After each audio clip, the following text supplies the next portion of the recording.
नमस्ते दोस्तों, आप सबका हमारे चैनल लाइफ कोच विनोद पर दिल से स्वागत है। दोस्तों, रोज की तरह मैं आज आपको एक नई कहानी सुनाने जा रहा हूँ। आज की कहानी का हमारा टाइटल है गुरु और शिष्य। तो चलिए बिना देर करते हुए हम हमारे आज की कहानी को शुरुआत करते हैं। दोस्तों, ये कहानी आपको सुनने के बाद अच्छी लगी और प्रेरणादायी लगी तो प्लीज़ इस वीडियो को लाइक करें और अपने दोस्तों से शेयर करें और हो सके तो हमारे चैनल को भी सब्सक्राइब करें। तो चलिए कहानी को शुरुआत करते हैं। एक गुरु और शिष्य जंगल से होते हुए अपने गांव जा रहे होते। अंधेरा काफी हो चुका था। शिष्य ने अपने गुरु से कहा कि गुरुजी, काफी रात हो चुकी है। अगर आप कहे तो आज की रात यहीं आसपास के किसी गांव में गुजार ले। गुरुजी ने अपना सर हिलाया और वो आसपास के गांव में एक छोटे से घर के पास जाकर रुके। अब जैसे ही वहां गए तो गुरुजी के शिष्य ने दरवाजा ठकठकाया। उस घर से एक गरीब आदमी बाहर आया तो गुरुजी ने बोला, हम अपने गांव जा रहे थे, लेकिन काफी रात होने की वजह से हमने इसी गांव में रुकने का सोचा। क्या हम आज रात आपके यहाँ रुक सकते हैं? गरीब आदमी बोला, हाँ, क्यों नहीं, आप दोनों अंदर आ जाइए।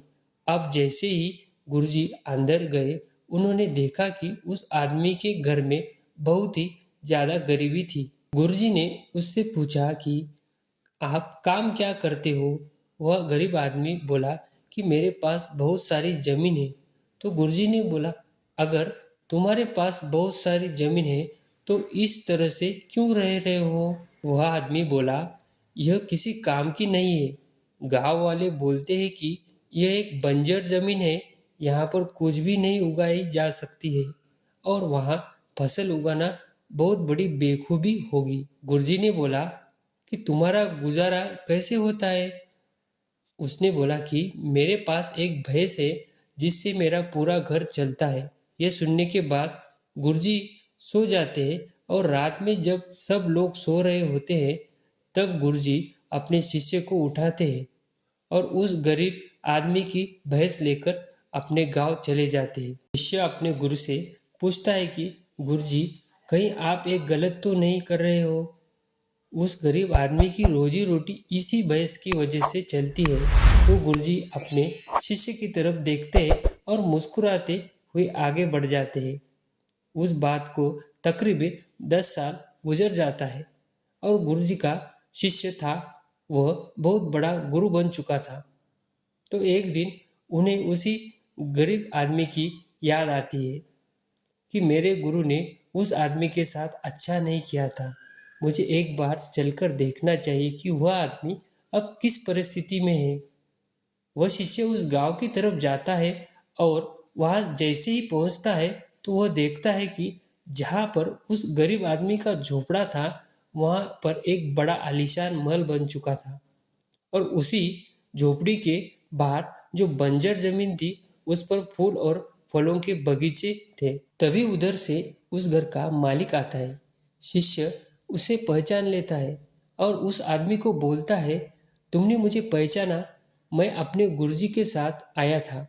हमने एक रात के लिए आपके यहाँ रुके भी थे।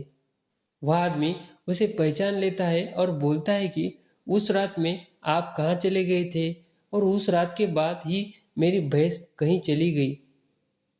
मेरे पास कोई रास्ता नहीं था तो मैंने अपनी ज़मीन पर मेहनत की और फसल निकल आई और आज मैं इस गांव का सबसे बड़ा और सबसे अमीर आदमी बन चुका हूँ। यह सुनने के बाद शिष्य के आंखों में अपने गुरुजी के लिए आंसू आ जाते हैं और उसे ये बात अब समझ में आती है और वह रोने लगता है। इस कहानी से हमें यह सीख मिलती है कि हमारे अंदर ऐसी बहुत सी टैलेंट छुपी हुई है, लेकिन हमें कोई ना कोई चीज़ रुका कर रखती है। वह हमारी फैमिली भी हो सकती है या हमारा जॉब भी हो सकता है, कुछ भी हो सकता है। देखिए, आपके पास भी तो भैंस की जैसी कोई दूसरी चीज़ तो नहीं है जिसने आपको आगे बढ़ने से रोक कर रखा है। तो चलिए दोस्तों, आज की कहानी हम यहाँ पर ही ख़त्म कर देते हैं।